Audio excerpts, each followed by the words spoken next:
So notebooks and pens at the ready. My name's Sarah Turner. I'm an independent safeguarding consultant, and I've put together the following slides and the presentation today just to help you understand a little bit more about some of the key changes to keeping children safe in education.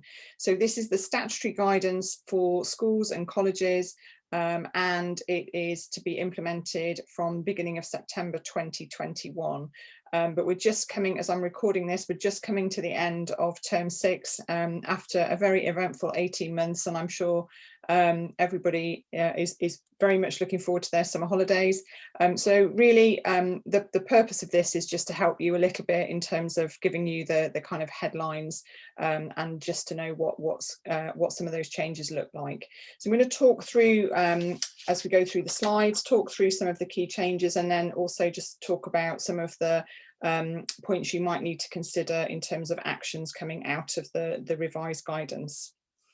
So the first key point to flag with you is that what we see in the new guidance is a recommendation that staff who don't work directly with children have an option to either to read part 1 or to read Annex A. So there's been some change here. So you'll remember that part 1 is the section which outlines what we do if we're worried about a child or a young person.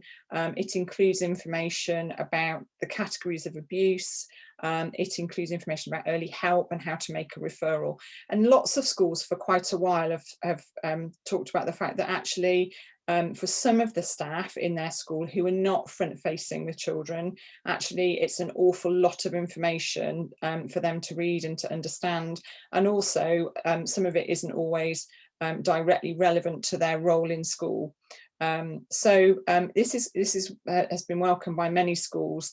So this is a key decision, and just mindful that as I said, I'm recording this at the end of term 6. Many schools will have had their final governor meeting of the year, and they probably won't be meeting again with governors until a few weeks into the autumn term.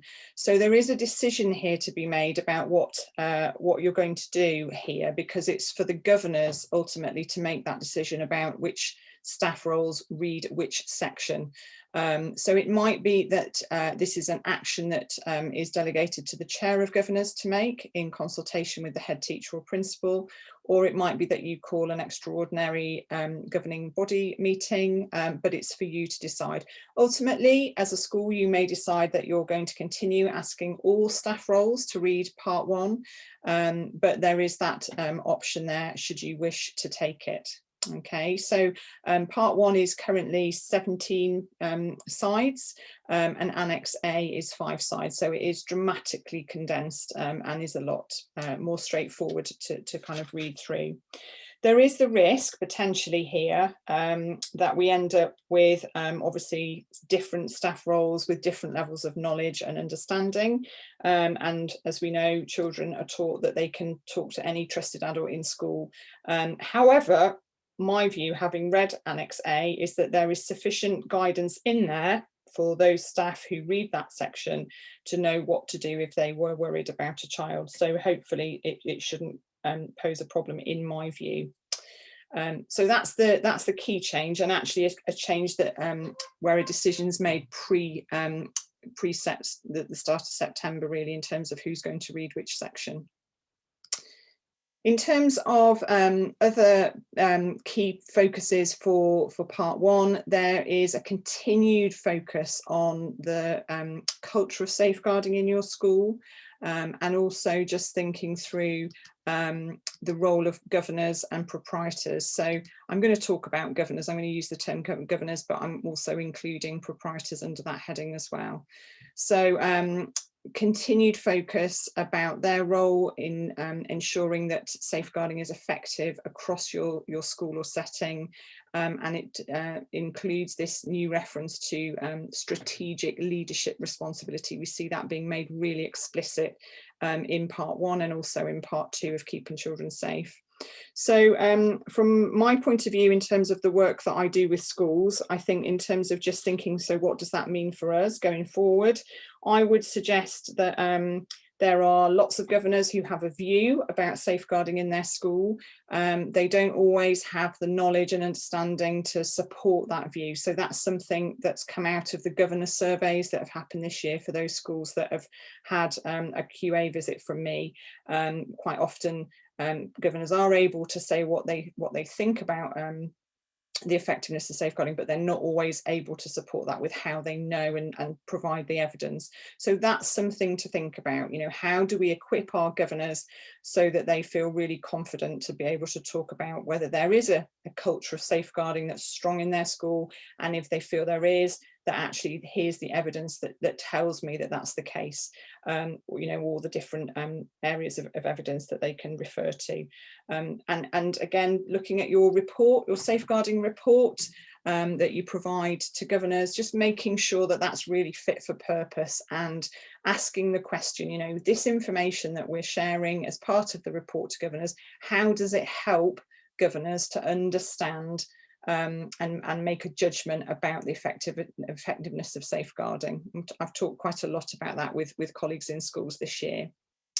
So as it says on the slide, we've talked about strategic leadership, but also just ensuring that safeguarding and child protection are at the forefront and underpin all aspects of policy and procedure development. So again, in terms of governor roles looking at policy development, just making sure that safeguarding is that sort of golden thread, if you like, that runs through all relevant documents, making sure that it's referenced where appropriate, and continuing, as it says on the slide, to strengthen the links between safeguarding and behaviour, because they are very much interconnected. So again, looking at the behaviour, policy and procedures for the school, and how safeguarding is woven through those. Just while we're talking about behaviour, just a point to flag here. So your behaviour policy, now it says very clearly in the new guidance that will have to include your procedures to prevent bullying. So lots of schools have a separate policy for this, an anti-bullying policy, but your behaviour policy will have to include what your measures are to prevent bullying, in particular cyberbullying, prejudice-based and discriminatory bullying as well. So it's a good point just to kind of highlight, so that you can check that those are included. I would also be encouraging you to make sure that your behaviour policy has reference to peer-on-peer sexual abuse, and also the work that you're doing to ensure that there's a zero tolerance approach in your school to peer-on-peer sexual abuse. So again, it becomes this thread that runs through not just the safeguarding policy, but also into your behaviour policy as well. If we move on then to look at online safety, so the biggest change here is that what was referenced in Annex C in the previous version, the current version that we're using in 2020, that has now been moved into the main part of the document. So we see this coming into part 2 of keeping children safe. There is still an annex, an online safety annex, which is now moved to Annex D. Obviously, all the annexes have kind of knocked on because of Annex A now becoming that condensed part 1. And there is still an online safety annex, but it's simply a list of very useful documents and resources that you can use to support with online safety, rather than any actual guidance. That's all moved into the main body of the document. So key points to pick up on around online safety are the requirement for all staff to have online safety training as part of their induction. So you may need to check your induction procedures just to be absolutely confident that actually staff are getting an online safety training session as part of that induction.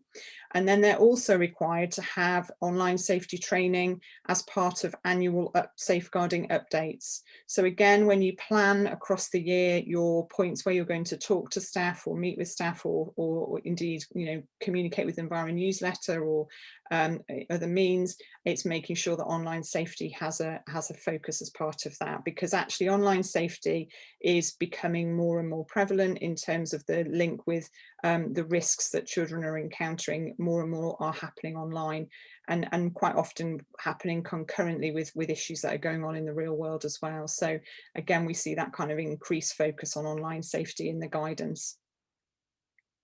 Again, just thinking about our policy, our online safety policy, now's a good time just to check that, again, it references the fact that peer-on-peer abuse can happen in the online world, and you know, certainly peer-on-peer sexual abuse, thinking about sharing of indecent images, that needs to be referenced in our online safety policy as well.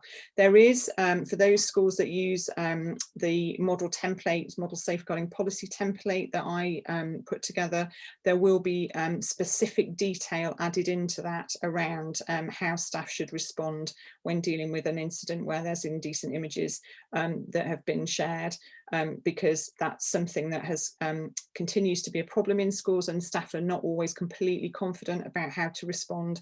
So there's very specific kind of step-by-step points to consider, which hopefully will be useful. We see some change in the language here as well. So sexting is kind of we're moving away from using this term sexting, because one of the messages that came out loud and clear from the Ofsted review into peer-on-peer sexual abuse, which happened back in May and June time, was that children and young people that were spoken to were saying, actually, sexting doesn't mean the same to us as it means to adults. So they very much regard sexting as sending of inappropriate texts rather than actual images, nude and semi-nude images. So that's the term that we're kind of moving more towards, so that we're aligning what we're referring to be the same as what we know children and young people are referring to. Again, online safety, I've kind of mentioned this. Next point, making sure that it's relevant in all policies where it's related. And then we see an additional C added in terms of the risks. So in the previous Keeping Children Safe, it talks about the 3 C's, the kind of key online safety issues, as being listed as content. And I have now, bear with me, sorry, content, contact and conduct. We see a 4th C being added, which is reference to commerce. So this is in relation to risks such as gambling, inappropriate advertising, phishing or financial scams that children might be involved in. So again, just making sure that your online safety policy has been updated to reflect that. And also looking at your curriculum in terms of what you're offering in terms of teaching and learning. Is it covering that additional risk that's now been referenced in Keeping Children Safe? And then we see some additional links for remote working. So this is obviously on the back of the guidance that's been put out for schools during the last 18 months in response to COVID. So we see those included in the guidance as well. So some key points there for online safety. Okay, so moving on to the next slide. So this is really one of the key aspects where we see significantly more reference made. So, and rightly so. So you will no doubt be aware of the Ofsted review that's recently happened, looking at peer-on-peer, excuse me, peer-on-peer sexual abuse in schools and colleges. And many of the findings from that Ofsted review we see reflected in Keeping Children Safe. We see peer-on-peer abuse referenced, and it's coming up in lots of places across the whole of the Keeping Children Safe document. So you'll see it appearing in parts 1, parts 2, and then this whole section, part 5, that again has been updated to reflect the Ofsted review. Don't forget, at this point, there's also the additional guidance, separate guidance, sexual violence and sexual harassment between children and schools and colleges. That's also been updated in light of the Ofsted review. There was a question asked in the consultation about whether that should be merged into all together and just put as part 5 in Keeping Children Safe, but the decision's been made to keep it as a separate document as well, and it goes into a lot more detail in that separate document. So certainly senior managers, members of the safeguarding team need to read that separate guidance. So in terms of what this means for you going forward, really it's checking that your safeguarding policy and related policies, we've already mentioned behaviour, have got very clear reference to peer-on-peer abuse in them, very clear procedures about how to respond if we're worried about peer-on-peer abuse, and obviously training for staff so that they know how to respond effectively. Because one of the key findings was that actually in many schools and colleges, staff were not recognising signs and indicators of this and seeing it as a safeguarding issue. They were passing it off as banter or part of growing up. So that's something for schools to think about in terms of staff training and that zero tolerance approach. Very clear procedures we've already mentioned. We've talked about the change in the language being used.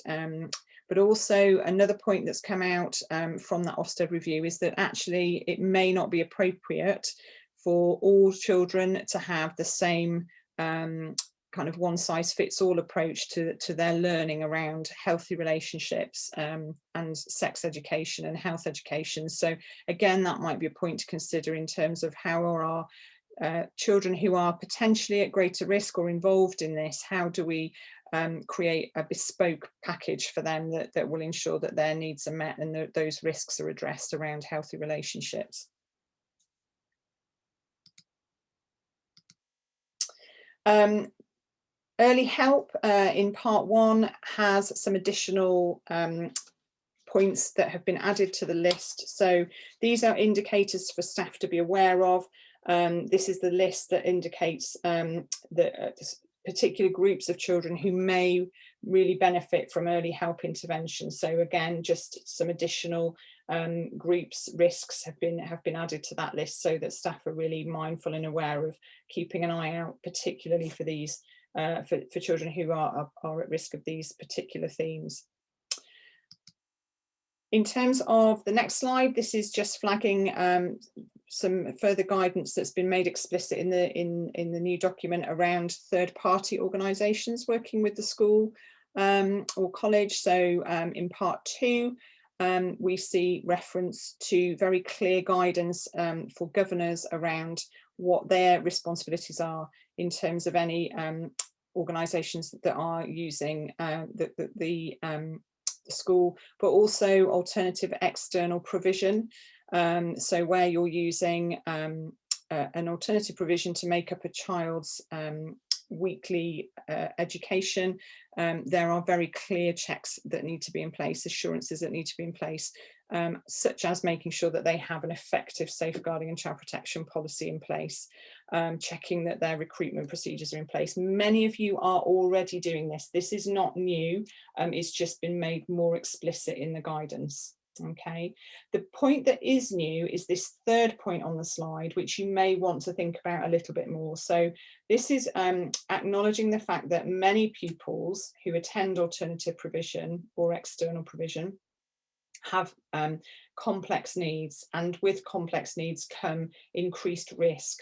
So it's about acknowledging that the school, that there's a good line of communication between the school and the provider to make sure that those risks have been communicated. So thinking what that might look like on the ground, I'm thinking actually it might be that the school and the provider work together in terms of creating the risk assessment for that child when they're off-site, so that it's obviously very informed by the school's knowledge of the child and those risks, and the provider is able to put measures in place to keep that child safe that's very particular to that child's needs.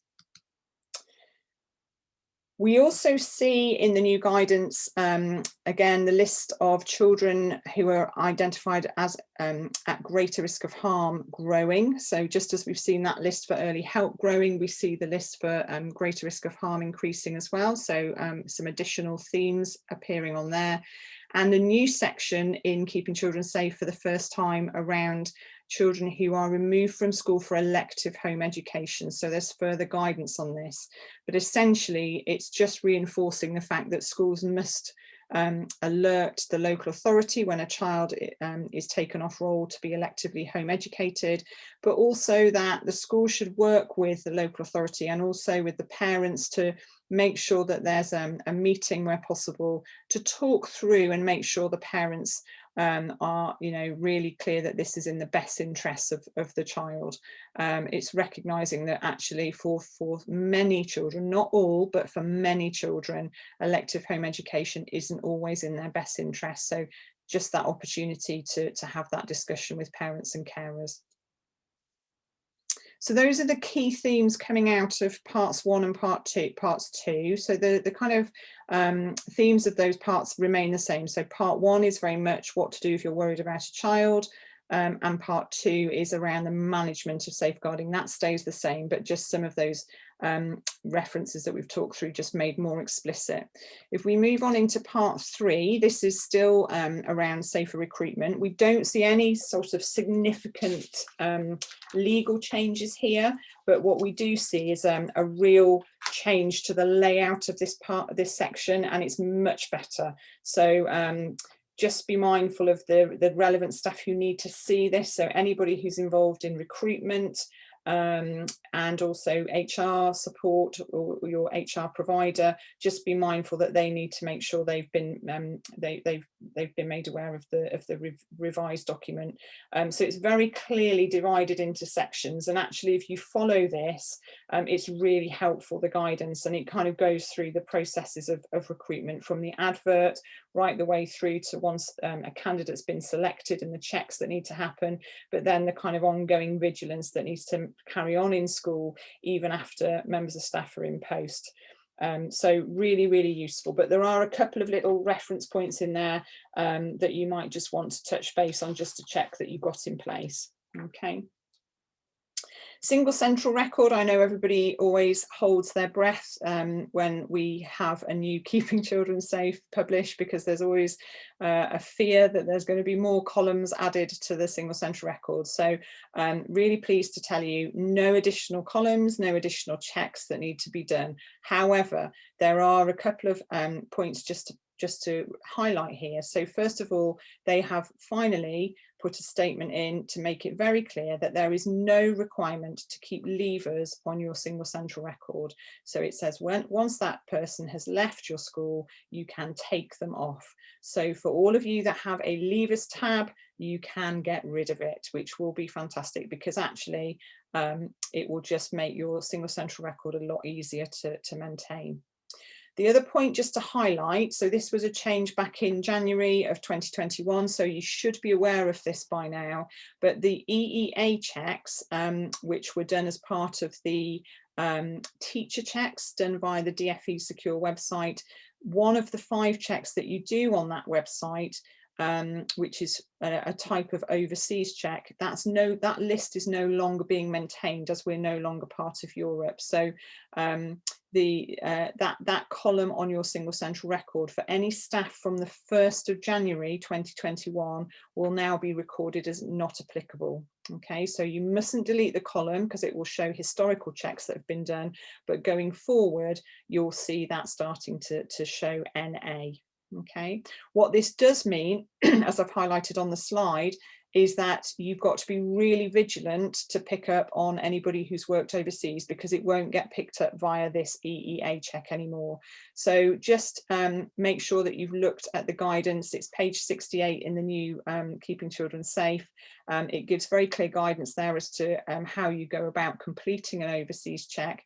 And just think about, you know, whether you're really explicit asking the question. So does your application form actually have a question that says, have you worked or lived overseas?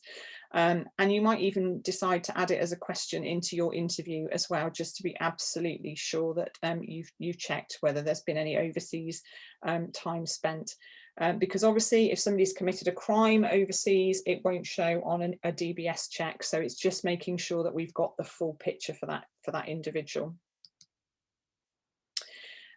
Part 4, managing allegations. So again, no significant changes to this, but what has happened with this section is that they've split it into 2 kind of parts.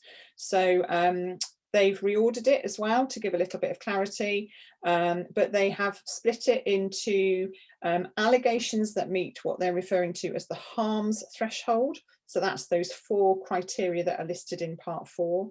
And then what they're referring to as low level concerns, which don't meet the threshold, the harms threshold.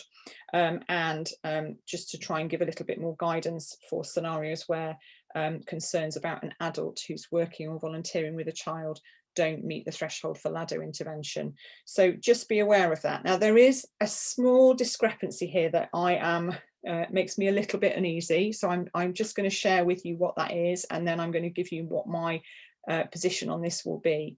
So in the guidance, it says in paragraph 74 that low level concerns that don't meet the threshold, the harms threshold, can be reported to the DSL, and allegations should be reported to the head teacher or principal.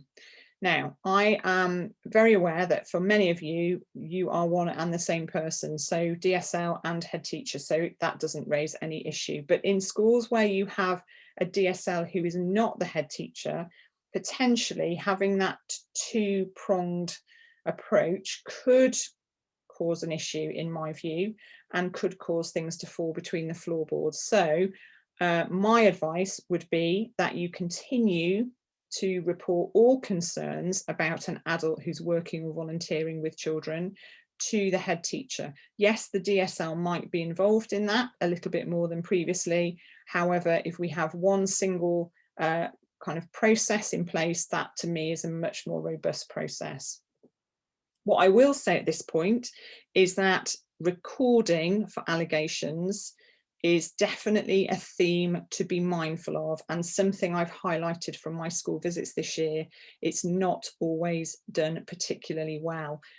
Records can sometimes be a little unorganized, not always clear, and there isn't a clear kind of journey through from the initial report of concern, right the way through what's happened, the actions, right through to a final outcome. So just be mindful of that.